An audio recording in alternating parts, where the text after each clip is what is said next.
안녕하십니까, 김영식 교수입니다. 제 3장 함수를 같이 공부해 보도록 하겠습니다. 여러분들 이 클래스에서 제 3장 파워포인트를 같이 보시고요. 그 다음에 파이썬 설치한 아이들을 같이 놓고 설명을 드리면서 같이 실습을 해 보도록 하겠습니다. 제 3장에서는 파이썬에서 함수를 어떻게 정의하는가, 그 다음에 파이썬에서의 함수 반환값, 인자의 전달은 어떻게 하는가, 그 다음에 스코핑 룰이라는 것은 전역 변수, 그 다음에 지역 변수, 그 다음에 빌트인 변수, 이런 것들에 대한 스코핑 룰을 살펴볼 것이고요. 함수 인자가 개수가 정해지지 않은 여러 개의 함수를 전달할 수 있는 파이썬 특유의 함수 인자 전달 방법이 있습니다. 그 다음에 한 줄짜리 함수의 이름이 없는 람다 함수, 그 다음에 재규 함수, 그 다음에 의미 없는 문장을 표현하는 패스, 그 다음에 내장 함수인 헬프 함수나 이터레이터나 제너레이터, 이런 것들에 대해서 배워보도록 하겠습니다. 먼저 파이썬에서 함수는 def로 시작하고 함수의 이름과 가로 열고 인자의 리스트를 적어준 다음에 콜론으로 끝납니다. 콜론을 끝났다는 얘기는 그 다음에 코드 블락이 시작된다는 의미고, 그 구문들은 들여쓰기를 해서 구분을 해줘야 합니다. 파이썬에서는 C나 C++와 같이 함수의 헤더나 인터페이스를 구형과 같은 부분으로 나누지는 않습니다. 그냥 함수를 def로 시작해서 함수 이름과 인자 리스트를 쓰고 코드 블락을 쓰면 됩니다. 아래에 있는 간단한 함수를 한번 보시면 def 한 칸 띄고 times a, b 콜론 return a 곱하기 b, 이렇게 하시면 a하고 b를 곱셈을 하는 것이죠. 같이 여러분들도 해보시면 def times a, b 콜론 들여쓰기 하시고 return a 곱하기 b, 이런 함수가 있다. 그러면 times를 호출하면 이게 함수라고 나오시고요. 함수라고 나오고 times에다가 10, 10 하면 이렇게 100 넘겨주는 것을 알 수 있겠습니다.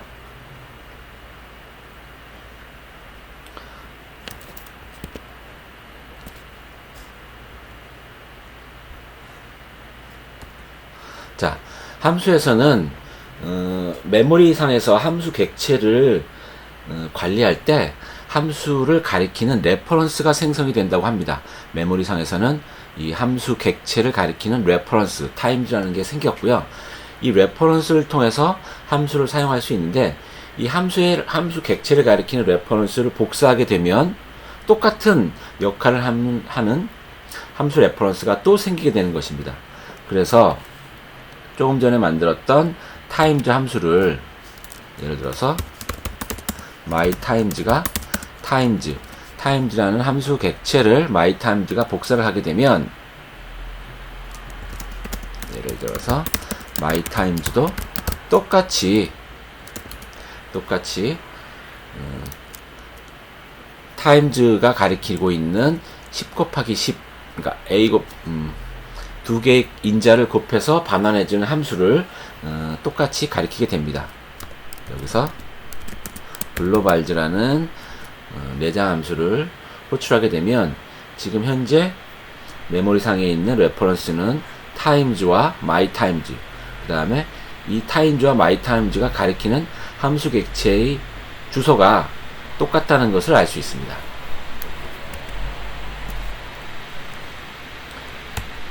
자, 만약에 함수를 종료할 때 return이 없다면 이것은 none을 반환하게 됩니다. 그래서 return이 없는 함수에 return을 받게 되면 none이 되는 것이고요. 그 다음에 함수를 반환할 때 이렇게 두 가지 원소를 같이 묶어서 반환을 할 수도 있습니다. 파이썬에서는 이렇게 컴마로 묶여진 여러 가지 원소들은, 변수들은 튜플로 묶어서 반환을 하게 됩니다. 같이 또 이것도 실습을 해보면,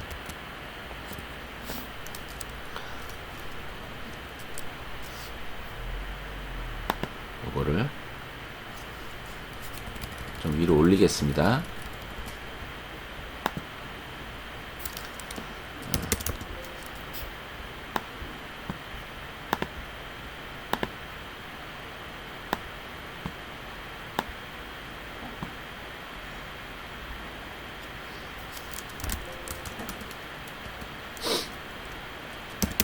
definition set value u value x는 u value.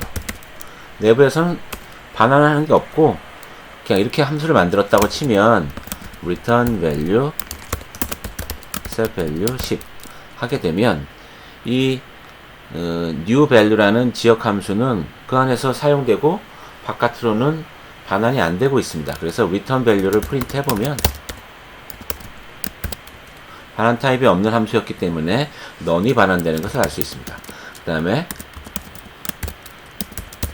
swap이라는 함수는 반환을 하는데 y, x 이렇게 두 가지 변수를 컴마로 반환을 해주면 이거는 파이썬에서는 튜플을 묶어서 이렇게 컴마로 묶여져 있으면 자동으로 튜플로 만들어서 반환을 하게 됩니다. a, b swap 1, 2 하면 이때는 a가 2가 되고 b가 1이 되는 것을 알 수 있습니다. 만약에 이런 식으로 하게 되면 x는 튜플이다 이렇게 생각할 수 있겠습니다. 자, 계속해서 만약에 두 개의 이렇게 intersect라는 함수가 있는데 intersect라는 함수가 인자가 두 가지 리스트를 받아서 교집합이 되는 리스트를 반환하는 함수를 만들었다고 합시다. 같이 이것도 해봅시다. definition intersect라는 함수가 이렇게 두 가지 리스트를 인자로 받고 비어있는 리스트를 하나 만든 다음에 파이썬에서 꺽쇠로 묶여있는 것은 리스트죠. 후문을 돌립니다. x in preList 인자로 받은 프리리스트에서 원소를 하나씩 끄집어내서 x 값으로 가져온 걸 if x in postList and x not in returnList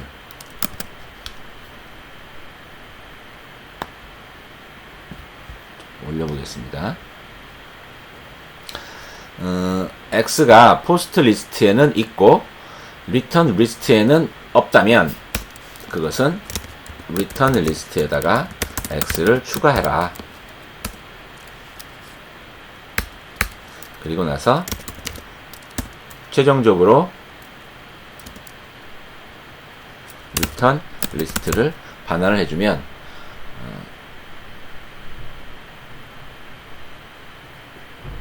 x가 프리 리스트에도 있고 포스트 리스트에도 있는데 그러니까 둘 다 프리 리스트와 포스트 리스트에 둘 다 있는 것 중에서 중복이 되지 않는 것을 리턴 리스트로 만든다는 얘기죠. 그래서 예를 들어서 리스트 1은 스팸 문자열이고 리스트 2는 add 또 문자열이다. 지금 intersect라는 함수는 인자를 받는데 이름은 프리리스트, 포스트리스트지만 리스트를 인자로 받지 않아도 됩니다.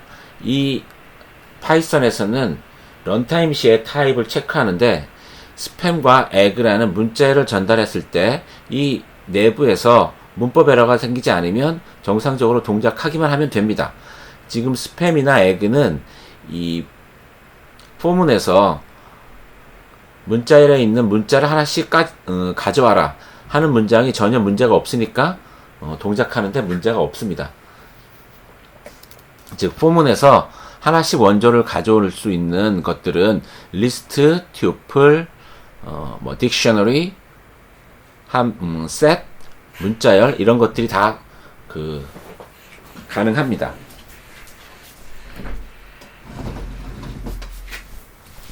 그 다음에 이거를 intersect를 호출해서 리스트 1, 리스트 2 해보면 스팸과 에그는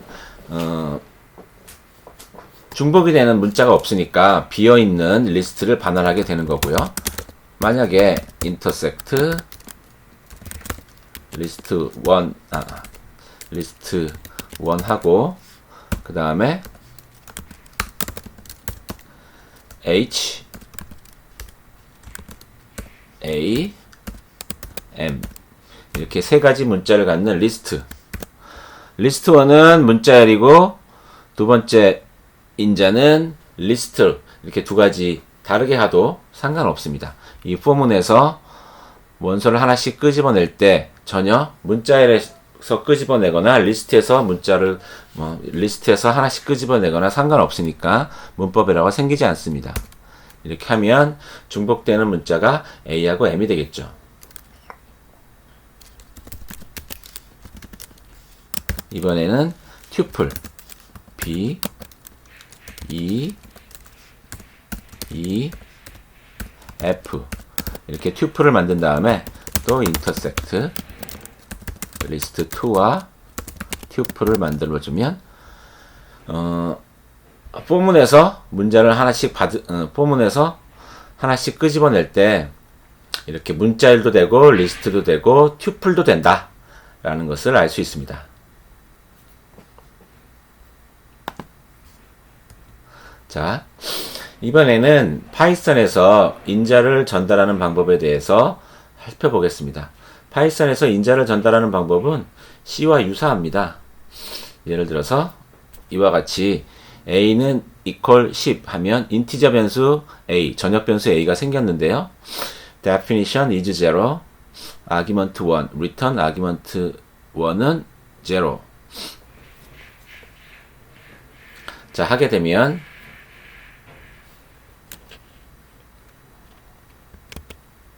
자, 이걸 같이 해보겠습니다.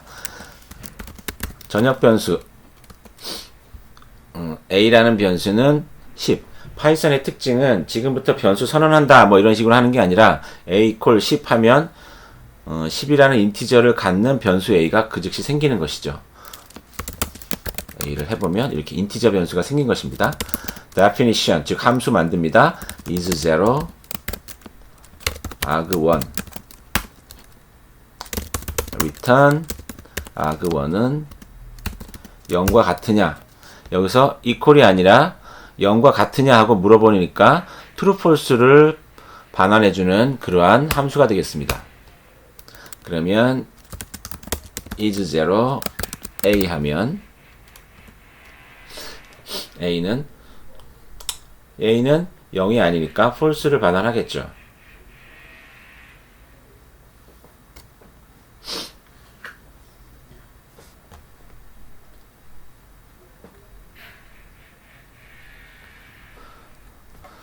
인자에 전달하는 방법은 A라는 값이 argument 1으로 복사가 되고요. 이 argument 1이라는 변수는 지역 변수입니다. 지역 변수 복사된 10은 0과 같지 않다. 마치 C와 비슷하죠. 자, 두 번째 방법. 호출자가 전달하는 변수의 타입에 따라서 변경 가능할 수도 있고 불가능할 수도 있습니다. 먼저 변경이 불가능한 변수 예제를 한번 해보겠습니다. 거기에 있는 것들을 한번 해볼 텐데요. A가 10이고 B가 20일 때 이 sum1이라는 함수를 호출하면 A하고 10을 A하고 B를 10하고 20을 전달을 해줍니다. 여기서 X하고 Y는 로컬 변수이기 때문에 복사만 해주고 전달이 끝난 거예요. 그래서 A하고 B를 다시 살펴보면 전역 변수의 값은 여전히 10하고 20이고요. 어떻게 전달이 되냐면 그 다음에 x는 10, 여기서는 전역 변수 인티저 변수 x를 만들었고요. 그 다음에 sum2라는 함수를 만들어서 여기에 인자 x하고 y는, 여기에 인자 x는 지역 변수입니다. sum2에서만 존재하는 지역 변수가 있고요. 10이라는 값을 카피를 받아서 x equal 10, 지역 변수를 1로 바꿨습니다. 그리고 x 플러스 y 하면 그때는 1로 바뀐 값이 y하고 더해져서 리턴이 되겠죠. 자, 이 sum2에다가 x, b 하면 전역 변수인 10과 전역 변수 20이 10과 20이 들어가서 21이 출력이 되는 건 맞는데 x는 여전히 10입니다. 왜냐면 이 sum2에 있는 x는 지역 변수이기 때문에 그렇습니다. 지역 변수는 내부에서만 값이 존재하고 외부에서는 여전히 전역 변수의 값이 있는 것이죠. 전역 변수 10이 함수의 인자인 지역 변수로 복사가 돼서 쓰였기 때문입니다. 그래서 함수 내부에는 변경 사항이 외부에 영향을 미치지 않습니다. 마치 C 프로그램과 비슷하죠. 자, 변경이 가능한 예제를 한번 해보겠습니다. 변경이 가능한 것은 리스트 같은 것을 전달해주면 리스트는 리스트 객체를 가리키는 레퍼런스를 전달해주는 것입니다. 즉 주소를 전달해주는 것이기 때문에 그 리스트 내부에 있는 원소는 변경을 할 수가 있습니다. 이거를 같이 한번 해보겠습니다.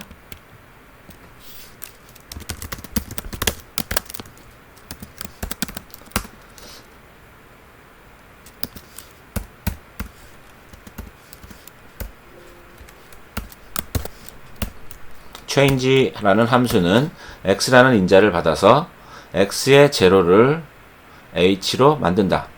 지금 문법 에러가 생기지 않은 이유는 현재 change의 값을 change 함수를 호출할 때 그때 타입 체킹을 하는 다이나믹 타입 체킹이기 때문에 그렇습니다. 자, word list라는 리스트를 만들고요. jam 함수를 jam 문자를 갖는 그런 word 리스트를 만들고요.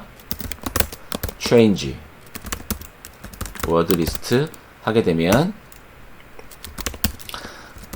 word 리스트를 보면 이렇게 ham으로 끝났습니다.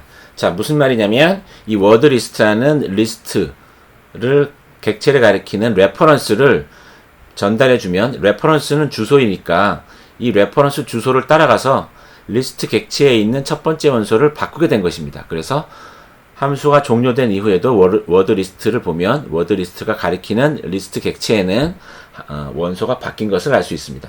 그런데 만약에 이렇게 함수 내부에서 리스트를 조작하는 것을 함수 바깥에 영향을 받게 하지 않고 싶다면 하는 방법이 또 있습니다. change라는 함수를 이와 같이 변경을 합니다. x에 있는 모든 원소를 복사를 해라.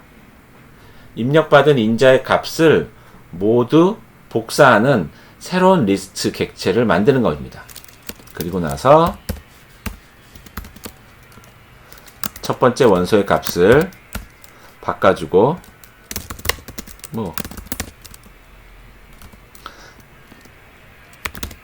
다시 한번 word 리스트를 j a m 이런 식으로 word 리스트를 만든 다음에요. change word 리스트 하시면 word 리스트가 바뀌지 않은 것을 알 수 있습니다. 왜냐하면 이 change 함수의 내부에서 전체 이 word 리스트의 값들을 강제로 복사시킨 새로운 리스트 객체를 만들어서 사용을 했기 때문에 이 내부에서 리스트를 x라는 값을 조작을 하도 바깥의 워드 리스트는 영향을 받지 않게 되는 것입니다.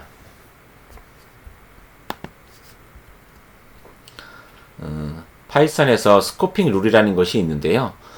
이름을 찾는 순서가 있습니다. 로컬 변수 영역, 로컬 영역을 먼저 찾고요. 로컬 영역에 내가 찾는 변수가 없다면 그 다음에는 전역 영역, 전역 변수 영역을 찾습니다. 거기에도 없다면 빌트인 스코프, 내장 영역에, 즉 파이썬이 자체로 갖고 있는 정의 영역에서 이름을 찾습니다. 그래서 이거를 LGB 규칙이라고 합니다. 로컬 스코프, 글로벌 스코프, 빌트인 스코프. 예를 들어서 A가 1, 2, 3 인티저를 갖는 리스트라고 하면 그 다음에 definition scoping 이 함수가 A equal 4, 5, 6 하게 되면 지금 만든 이 A는 지역 변수입니다. 스코핑 함수 내에서만 존재하는 리스트 변수를 또 새로 만든 것입니다. 그래서 A라는 변수가 여기 스코핑 함수 내에서의 지역 변수가 그 다음에 함수 바깥에서의 전역 변수 두 가지가 존재하는 것입니다. 따로따로 서로 별개의 변수가 존재하는 것이고요. 이 함수가 종료된 이후에 A를 보면 A는 1, 2, 3를 갖는 리스트, 즉 전역 변수가 보이는 것입니다. 만약에 전역 변수에 있는 로컬 영역에서 전역 변수에 있는 값을 읽어내서 쓰고 싶다면 또는 변경하고 싶다면 파이썬에서는 글로벌이라는 키워드를 쓰게 되면 전역 변수를 참조해라 라는 키워드가 되겠습니다. 그래서 지역 영역에서 전역 변수를 변경할 때 사용하는 것입니다. 뭘 같이 한번 해보시면 예를 들어서 G라는 전역 변수가 있고요.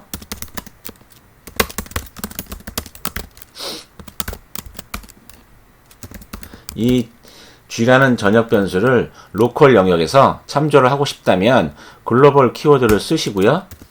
G equal 2 하면 이제부터는 이 G는 전역 변수를 참조하게 되는 것입니다. 전역 변수의 값을 2로 바꿔라. 새로 로컬 변수를 만들라는 얘기가 아닙니다. 이런 식으로 하게 되면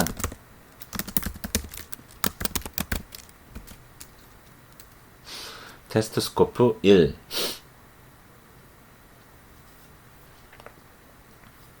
하게 되면 2 더하기 1에서 3이 나오는 것이고요. G의 값을 보면 G가 2로 바뀐 것을 알 수 있습니다.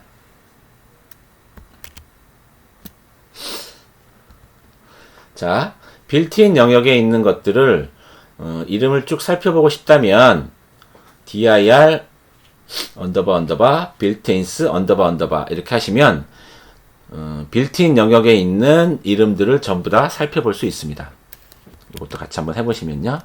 dir 언더바가 한 개가 아닙니다. 언더바 두 개, 빌트인스 언더바 하시고 하시면 이렇게 엄청나게 많은 내장 영역의 키워드, 내장 영역에서 사용하는 그러한 이름들을 다 볼 수가 있습니다.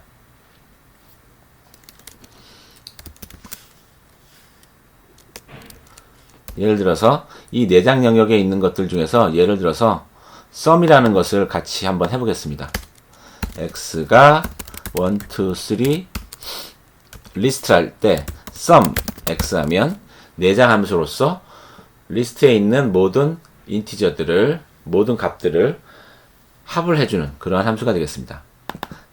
내장 함수 sum이 있고요. 다양한 내장 함수, 다양한 변수 이런 것들이 있습니다. 자, 이제 함수의 인자 전달하는 방법. 파이썬에서 함수를 호출할 때 인자를 지정해주지 않아도 기본값을 할당해주는 방법이 있습니다. 기본 인자값이 있고요. 그 다음에 그 함수의 인자를 전달할 때 키워드 인자라고 해서 인자의 이름을 지정해서 값을 전달하면 그때는 변수의 전달 순서를 바꿀 수가 있습니다. 이것도 같이 한번 해봅시다. definition times a equal 10, b equal 20 이렇게 인자의 이름을 기본으로 인자의 값을 기본으로 지정해주면 times 함수를 호출할 때 인자를 전달해주지 않더라도 기본 인자의 값인 10하고 20이 동작을 하게 되는 것입니다. 만약에 인자를 한 개만 전달해주면 그때는 첫 번째 인자가 a가 5가 되고 두 번째 인자는 기본 인자 값인 20이 동작을 해서 5 곱하기 20, 100이 출력이 되는 것입니다. 자, 키워드 인자.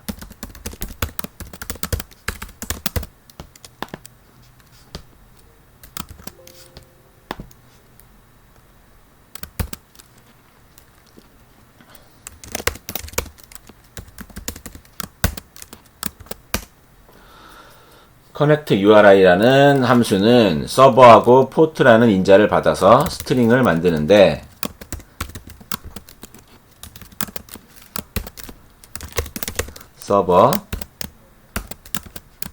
서버에다가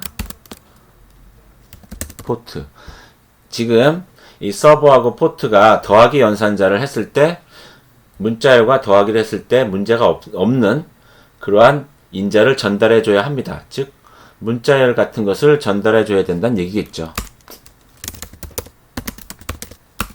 이런 식으로 하고요. connect URI test.com 8080 전달해 주면 이렇게 두 개의 문자열을 합해서 HTTP를 붙여서 URL을 반환해 줍니다. 근데 이렇게 인자를 전달할 때 파이썬에서 순서대로 값을 전달해 주면 첫 번째 순서, 두 번째 순서로 값이 할당이 되는데요. 이름을 키워드를 주고 포트는 8080 서버는 test.com 이렇게 키워드를 주고 인자의 이름과 할당 값을 주게 되면 순서를 바꿔도 변함없이 동작을 잘 하게 됩니다. 이것을 키워드 인자라고 합니다. 파이썬에서 인자를 전달하는 방법이고요. 자, 가변 인자 리스트. 파이썬의 인자를 전달하는 방법 중에 굉장히 특이한 그러한 방법인데요. 함수의 인자의 개수가 정해져 있지 않고 여러 개를 가변적인 인자를 전달하고 싶을 때 인자의 이름 앞에 별을 붙이면 가변 인자 리스트라고 해서 인자를 여러 개 전달해 주면 내부에서는 얘를 튜플로 받아서 처리를 하게 됩니다. 별을 붙이면 인자를 여러 개, 개수가 정해지지 않은 인자를 여러 개 전달할 수 있는 그러한 특징을 갖게 되고요. 파이썬 내부에서는 이 인자는 튜플로 처리를 하게 됩니다. 튜플로 생각을 해서 처리를 하게 됩니다. 자, 이것도 같이 한번 해보겠습니다. 특이한 방법이고요.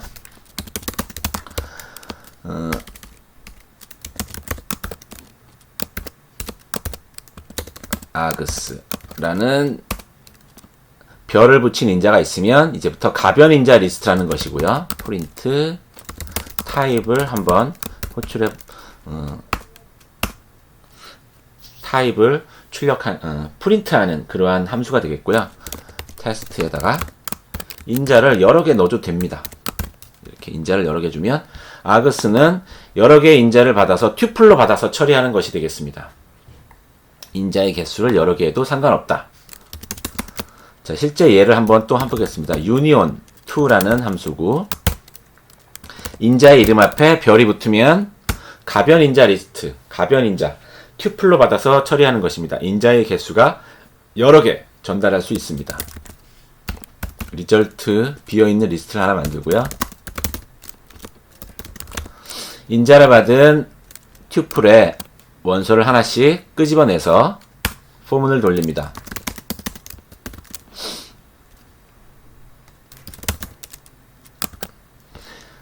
인자를 받은 튜플에 있는 아이템을 하나씩 끄집어내고요. 그 다음에 아이템에 있는 것들을 아이템 하나에서 또 원소를 하나씩 끄집어냅니다. 이렇게 가능하려면 그 밑에 있는 것처럼 문자열을 여러 개 갖는 문자열을 전달해주면 문자열의 튜플로 받아서 문자열에서 또 원소를 하나씩, 문자를 하나씩 끄집어내는 그런 식으로 돼야 됩니다. 이게 리절트에 없다면 리절트에 이 문자를 하나씩 추가해라. 그리고 리턴해라. 이런 식으로 만듭니다.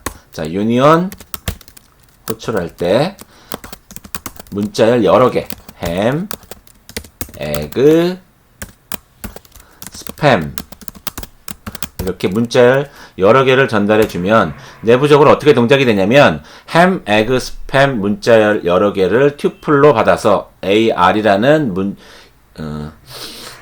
인자가 받게 되고요. AR 튜플에 있는 원소를 하나씩 끄집어내면 이 아이템은 햄, 에그, 스팸이 하나씩 될 테고요. 햄에 있는 즉 각각의 문자열에 있는 것들을 원소를 하나씩 끄집어내라 그러면 문자 하나씩 H, A, M 하나씩 끄집어내서 문자를 각각 하나씩 끄집어내서 리절트에 없다면 리절트에 전부 다 삽입을 해라. 중복이 되지 않는 문자들을 모두 만들어서 반환해주는 그러한 함수가 되겠습니다. 자, 다시 한번 말씀드리면 파이썬에서 이렇게 인자 이름 앞에 별이 붙으면 인자의 개수가 정해지지 않은 가변 인자 리스트다. 인자를 여러 개 전달해주면 함수 내부에서는 이 인자는 튜플로 처리를 하게 된다. 이 얘기가 되겠습니다. 자, 가변 인자 리스트 방식이 또 있는데요. 별이 두 개가 붙은 경우에는 이번에는 인자의 개수는 정해져 있지 않은데 대신에 가변끼리 사전 형식으로 인자를 전달하는 것입니다. 사전 형식으로 인자를 전달한다. 지금 예제로 보이고 있는 이 유저 URI 빌더 이 함수는 나중에 우리 턴 프로젝트를 할 때 필요한 16장, 17장에 또 나오는 그러한 함수가 되겠습니다. 가변 인자 리스트는 리스트인데 별이 두 개 붙으면 인자를 전달할 때 key equal value, key equal value 이런 식으로 key value 쌍을 사전 형식으로 전달해 줘야 되는 그러한 가변 인자 사전 형식 방법입니다. 자, 요것도 한번 같이 해보겠습니다. definition user URI builder라는 함수는 서버와 포트가 있는데 별이 두 개 붙은 유저 인자가 세 개 있는데 별이 두 개 붙은 인자는 가변 인자 리스트이긴 한데 사전 형식으로 인자를 전달해줘라 라는 것입니다. 그래서 스트링이라는 것을 만들 때 http 서버 그 다음에 콜론 붙이고 포트 그 다음에 물음표 붙이고 자 여기에다가 포문을 또 돌립니다. 이 유저라는 인자는 사전 형식으로 받았기 때문에 사전은 키밸류 쌍을 갖습니다. 사전에서는 키값들을 모두 반환하는 내장 함수인 키스라는 내장 함수가 있어서 키값들을 전부 끄집어내고요. 그 중에서 키들을 하나씩 끄집어내면 지금 아까 만든 STL에다가 키 값을 써주고 그 다음에 equal 붙이고 그 다음에 이 사전에서 키 값을 이렇게 꺽쇠 키 값을 주면 value를 반환하는 것이니까 value 유저의 이 인덱스의 키 값을 주게 되면 사전에서는 value를 반환하게 되는 거니까 키하고 equal value를 추가하는 그리고 나서 and를 붙이는 그러한 스트링을 만들게 됩니다. 이 user URI 빌더 함수는 나중에 17장에서 다시 보게 되고요. 오픈 API에서 쿼리를 전달하는 방법이 되겠습니다. 서버와 포트가 있고요. 예를 들어서 검색하는 키워드가 뭐가 있고 값이 뭐가 있는 이런 것들을 만들 때 쓰는 함수입니다. 17장에서 다시 볼 거고요. 별이 2개 붙으면 사전 형식의 가변 인자 리스트를 전달받는 것이 되겠습니다. 자, 실행하는 것을 보면 user URI builder test.com 8080 그 다음에 이제 가변 인자 리스트가 사전 형식으로 키값 id가 user id고 키값 패스워드는 1234 뭐 이런 식으로 키밸류 쌍을 키 이퀄 밸류 이렇게 여러 개를 전달할 수 있고요. 반환하는 타입은 http 서버 포트 물음표 키 이퀄 밸류 and 키 이퀄 밸류 뭐 이런 식으로 값이 나오게 되는 것입니다.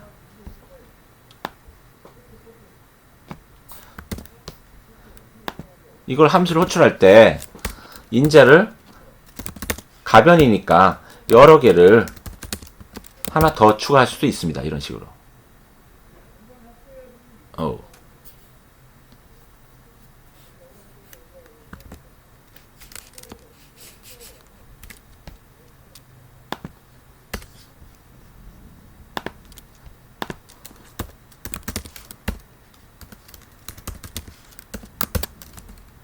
이런 식으로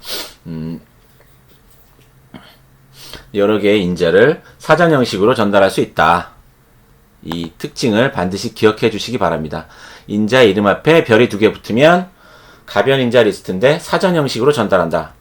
별이 1개 붙으면 가변 인자 리스트인데 이제부터는 함수 내부에서는 튜플로 처리한다. 이 얘기가 되겠습니다. 자, 이번에는 람다 함수. 람다 함수는 뭐 C++이나 그 다음에 뭐 자바나 스위프트나 이런 최신 프로그래밍 랭귀지에서 다 제공을 하는 기능이고요. 이름이 없는 한 줄짜리 함수 객체를 람다 함수라고 하고요. 파이썬에서는 람다라는 키워드가 있고 그 다음에 인자가 있고 콜론 한 다음에 구문을 씁니다. 리턴이 없더라도 이 구문의 반환 값을 반환을 해줍니다. 한 줄짜리 함수로서 이름이 필요 없고 간단한 함수가 필요할 때 만드는 것이고요. 자, 그러면 그 밑에 있는 것들을 또 실습을 한번 해보겠습니다. g가 람다 함수이고 x, y는 인자가 되겠고요. 콜론 한 다음에 구문이 나오면 x 곱하기 y가 반환이 되는 그러한 함수가 되겠습니다. 그러면 g는 함수, 람다 함수를 가리키는 레퍼런스니까 함수 타입이 되겠습니다. 그래서 이제부터 g는 인자를 2개 받을 수 있는 함수가 됩니다. 만약에 한 번 쓰고 버릴 거라면 저렇게 이름을 만들 필요가 없고요. x는 x 곱하기 y, x 곱하기 x 이렇게 제곱을 하는 람다 함수를 만들었다. 3을 넣으면 9가 되고요. 글로벌즈를 찾아보면 아까 만들었던 것들이 있고요. 보시면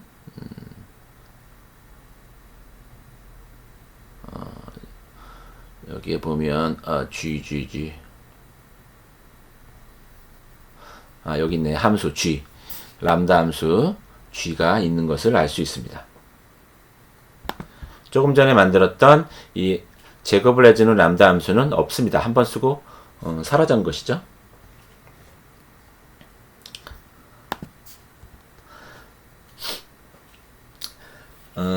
람다 함수를 인자로 전달을 해서 쓸 수도 있습니다. 람다 함수의 레퍼런스를 전달하는 방법. 이것도 한번 같이 해봅시다.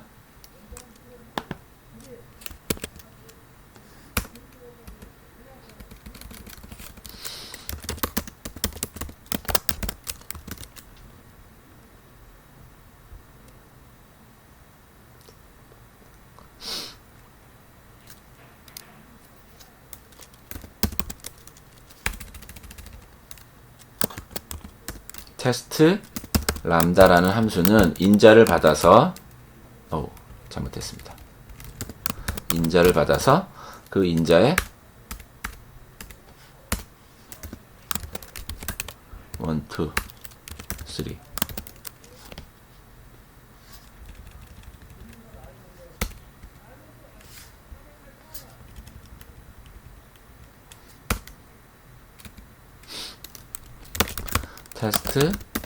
3 테스트 람다를 호출할 때 람다 함수 a, b, c 인자는 print sum is 여러 줄 하고 싶으면 역슬래시를 하면 여러 줄 쓸 수 있습니다.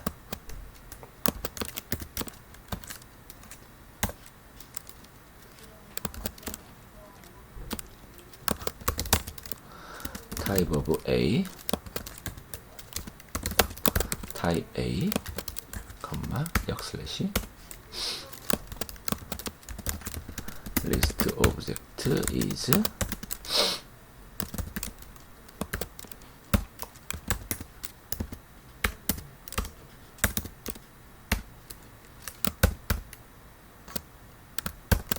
이렇게 전달해주면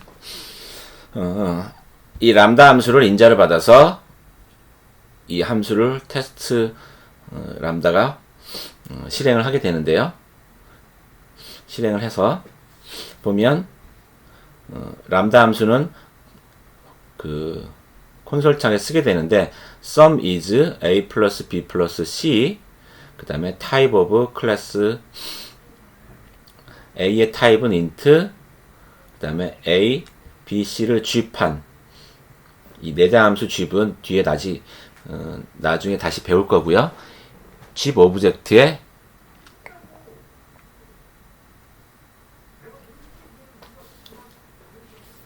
그런 것을 출력을 해주는 그러한 함수 호출이 되겠습니다.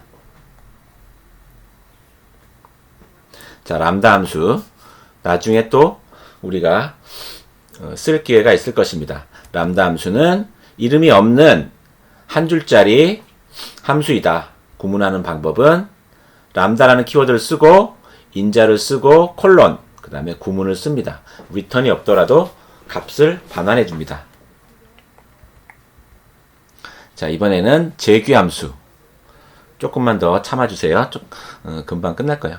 재규함수는 함수 호출을 자기 함수 내부에서 자기를 다시 한번 호출하는 것이 재규함수이죠.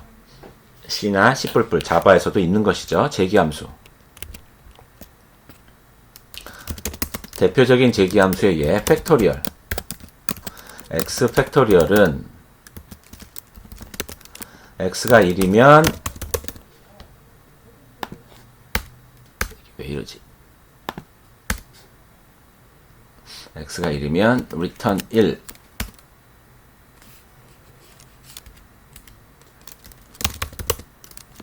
1이 아니면 x 곱하기 팩토리얼 x-1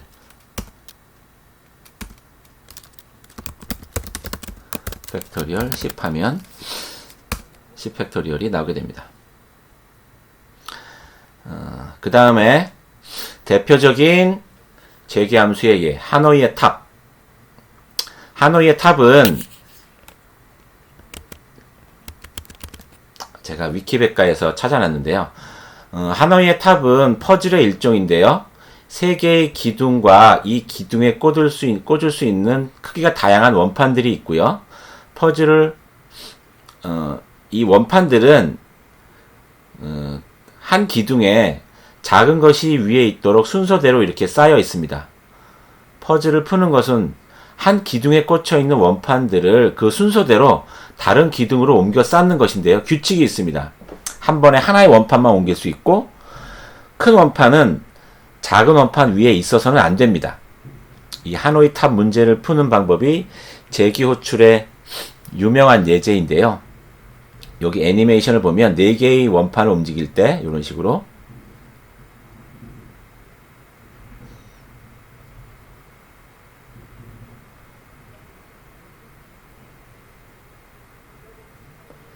여러 번 그 규칙에 맞춰서 작은 것이 항상 위에 가도록 옮긴 것을 알 수 있습니다.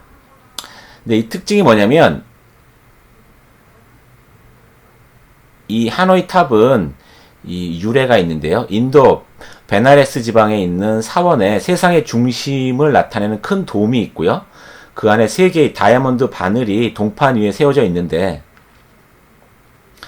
그 바늘의 높이는 1큐빗이고 그 바늘 가운데 하나에는 64개의 숭금 원판이 끼워져 있었다고 합니다.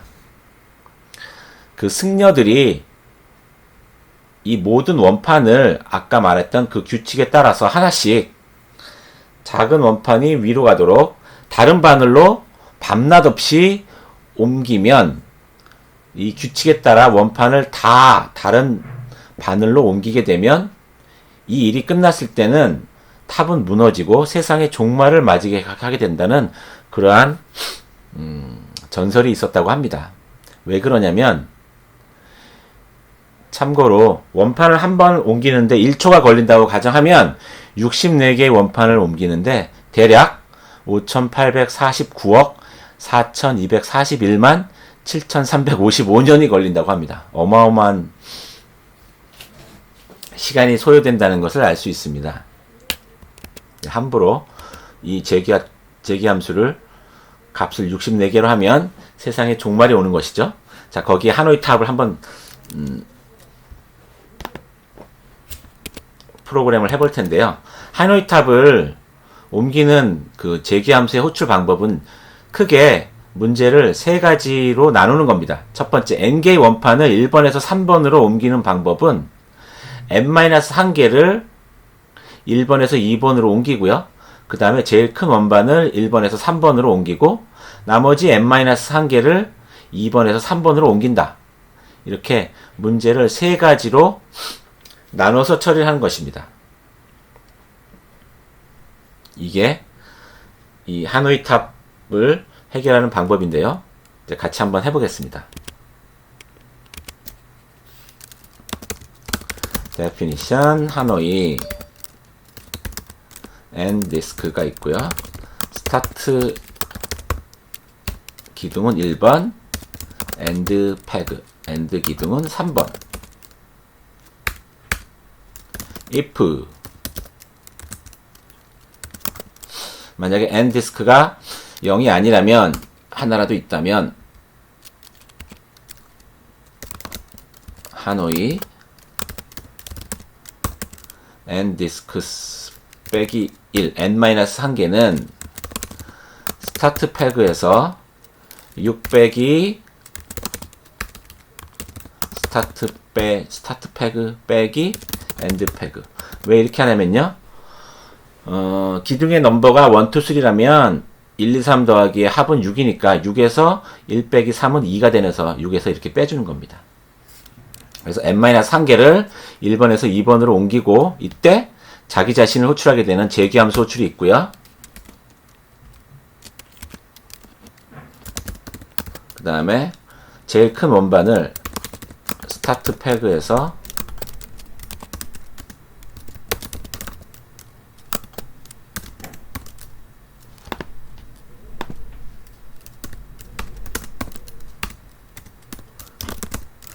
and disks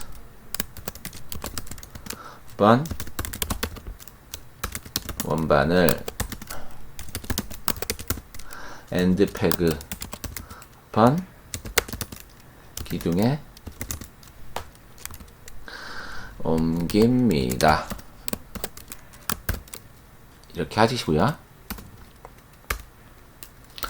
또 마지막 엔디스크스 원반을 6 빼기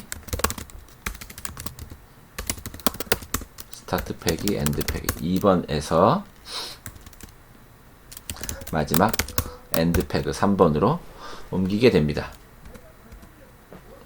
자, 그러면 이걸 한번 호출해 보면 하노이 6개의 원반을 옮겨라 하면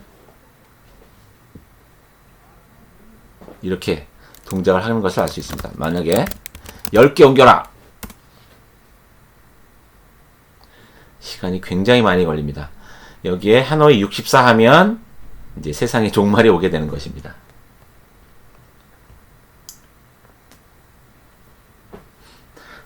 상당히 오래 걸린 걸 알 수 있죠. 10개의 원반을 옮기는데도 이렇게 시간이 많이 걸립니다. 64개의 원반을 옮겨라 하면 세상에 종말이 오게 되는 것입니다.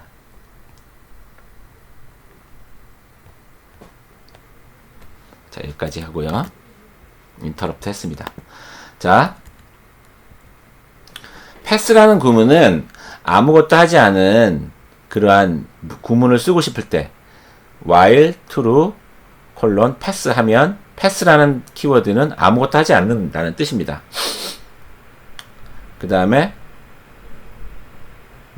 클래스 내부에 클래스는 생성하고 변수나 메소드는 나중에 추구하고 싶을 때 이럴 때도 패스를 쓰게 되면 비어있는 클래스를 생성할 수 있습니다. 헬퍼 함수는 내장 함수로서 우리가 원하는 것들의 그 도움말을 볼 수가 있습니다. 헬프 프린트 하면 프린트 함수의 값을 볼 수 있습니다. 프린트 함수의 도움말을 볼 수 있습니다. 헬프 함수가 사용되는 것은 그 함수가 가지고 있는 언더바 독이라는 그 객체를 언더바 이 변수의 값을 출력을 하는 것인데요. 임의로 내가 사용자 함수 플러스를 만들어 놓고요. 이 플러스에 플러스 점 언더바 독은 return the sum of parameter a, b 이런 식으로 내가 임의로 만들어 놓으면 그때부터는 이 help 플러스 하게 되면 return the sum of parameter a, b 라는 값이 나오게 됩니다.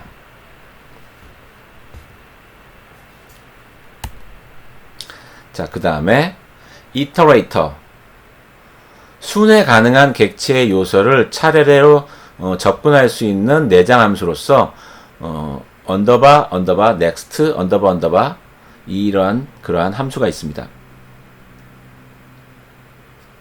순회 가능한 객체라는 것은 어떤 게 있냐면요.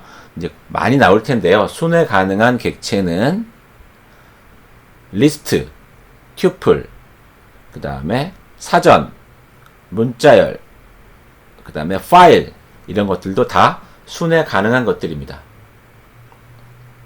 포문에서는 순회 가능한 객체의 모든 요소를 하나씩 끄집어낼 때 이터레이터 메소드인 언더바 넥스트 언더바 이 내장 함수를 써서 하나씩 값을 가져옵니다. 거기 있는 것들을 한 번씩 같이 해보면요. 순회 가능한 객체 중에서 리스트에 있는 원소를 하나씩 엘리먼트가 갖고 와서 출력을 할 수가 있습니다. 순회 가능한 객체는 리스트, 튜플,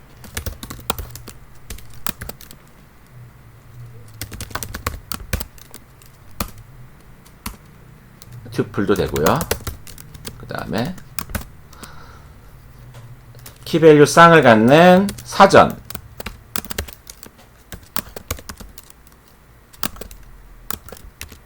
키밸류 쌍을 갖는 사전에 대해서 키값들을 하나씩 끄집어내서 출력 이런 식으로 할 수도 있고요. 순회 가능한 객체에는 또 문자열이 있을 수 있습니다.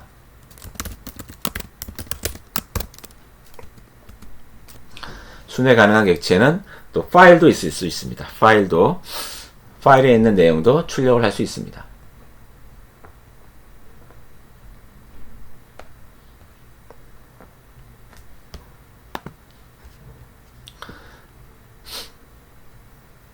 그 포문에서는 이터레이터 객체를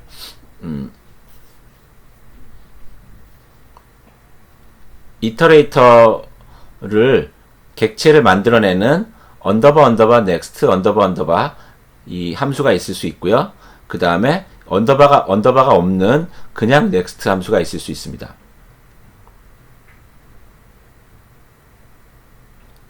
그래서 이 내장 함수 중에서 이터라는 내장 함수를 호출하게 되면 순회 가능한 객체에서 이터레이터 객체를 가져오게 됩니다. 이터레이터는 우리 C++ 스탠다드 템플릿 라이브러리에서 이터레이터라는 용어가 나오잖아요. 그거와 똑같은 겁니다. 그 지능적인 포인터, 순회가 가능한, 가리킬 수 있는 객체의 원소를 하나씩 가리킬 수 있는 그러한 지능적인 포인터라고 보시면 되겠습니다. 거기에 있는 것도 같이 해보시면요. 문자열 ABC가 있고요. 이터라는 내장 함수는 순회 가능한 객체에서 이터레이터 객체를 만들어 옵니다. 이터레이터. 스트링을 가리키는 이터레이터가 되겠고요. 스트링 이터레이터. 이 next it는, next라는 것은 이터레이트가 가리키고 있는 원소를 반환하고 다음을 가리키게 만들어줍니다. 또 next 하게 되면 이터레이터가 가리키고 있는 원소, 현재는 B를 가리키고 있죠. B를 가리키고 또 다음을 가리키게 만듭니다. 이와 똑같은 역할을 하는 게 언더바 next 언더바 멤버 함수인 이걸 호출하게 되면 또 마찬가지로 다음을 가리키게 되고 C가 가리키고 있는 것을 반환한 다음에 다음을 가리키게 됩니다. 이제 it의 next를 호출하면 가리키는 게 없기 때문에 에러가 생기게 됩니다.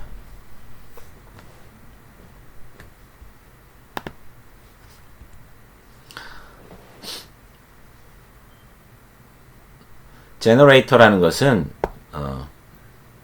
yield를 가진 함수, yield가 있는 함수에서 return 대신에 적으면 이제 함수를 끝내지 않고 그 함수가 호출한 곳으로 값이 전달되는 것입니다.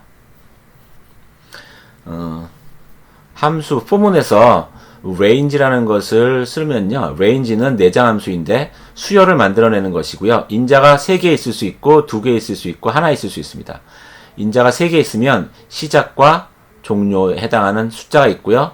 증감, 얼마큼 증감할 거냐, 일씩 증감할 거냐, 또는 뭐 마이너스 1, 일씩 감소할 거냐, 이런 식으로 나타내고요. 시작은 포함이고 종료는 포함하지 않는 그러한 수열을 만들어냅니다. 다음 예제는 함수의 상태가 보존되어 있고 포문을 통해서 인덱스가 초기화되지 않고 반환을 하는 그런 yield를 만들어내려고 합니다. 자, 요 예제도 한번 같이 해보겠습니다. definition reverse라는 함수는 포문을 돌리는데 range라는 내장 함수가 있어서 초기 값은 시작 스타트는 데이터의 개수에서 하나를 뺀다. 데이터가 가진 원소의 개수에서 하나를 빼서 거기에서부터 시작하는데 마이너스 1이 되기 전까지 하나씩 뺀다 이 얘기죠.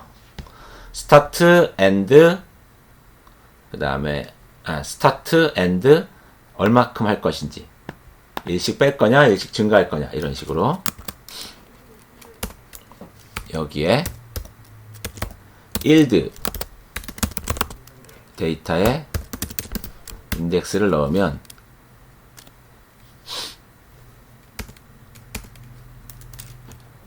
자 그리고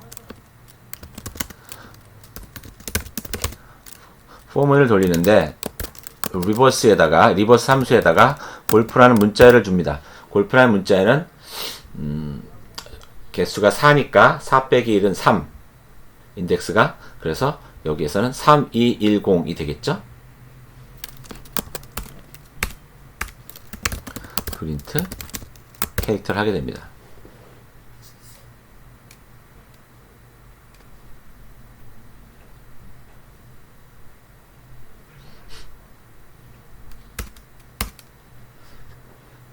이런 식으로 하면 뒤에서부터 하나씩 문자가 출력이 되는 것을 알 수 있고요.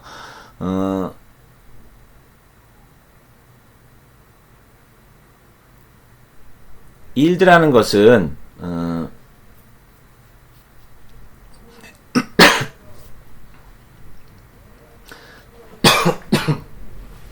return 대신 죄송합니다. return 대신 적게 되면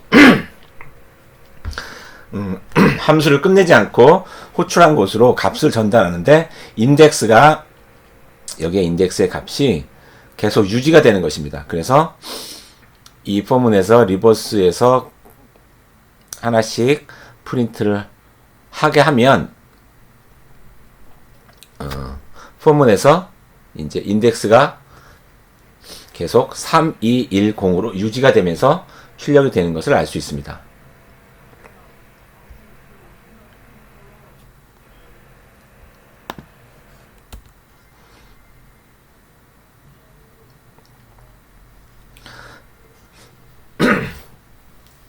마지막으로 피보나치 수열. 피보나치 수열이라는 것은 수열은 수열인데 수열의 규칙이 초기 값이 0, 두 번째 값이 1이고요. 세 번째 값부터는 처음에 두 개를 합해서 그 값이 되는 것입니다. 앞에 두 개를 합해서 그 값이 되는 것이죠. 앞에 두 개를 합해서 그 값이 되는 게 이 피보나치 수열인데요. 이 피보나치 수열을 yield를 써서 한번 해보도록 하겠습니다. 여기서 enumerate 함수는 순회 가능한 객체에서 인덱스하고 요소를 둘 다 반환하는 그러한 특이한 함수입니다. 같이 해보시면요. 마지막이에요. 피보나치 함수는 A하고 B가 초기값이 0과 1이고요. 무한 루프를 돌리는데 yield A A하고 B는 B하고 A 플러스 B가 됩니다. A하고 B가 있을 때 A는 B가 되고 B는 A 플러스 B가 되는 그런 식으로 하게 되는데 A, B 값이 초기화되지 않고 갱신되어 반환하는 것입니다. A하고 B가 0과 1로 초기화되지 않고 계속 갱신이 되는 것입니다. yield를 하게 되면 그러한 특징이 있는 것이죠. 자, 포문에서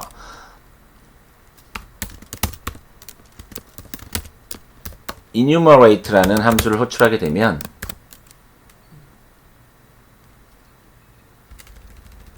enumerate 이렇게 되는 거죠. 내장 함수일 때 이렇게 자주색으로 바뀌는 거예요. 색깔이 안 바뀌었다면 스펠링이 틀린 겁니다. 피보나치 함수를 호출하게 되면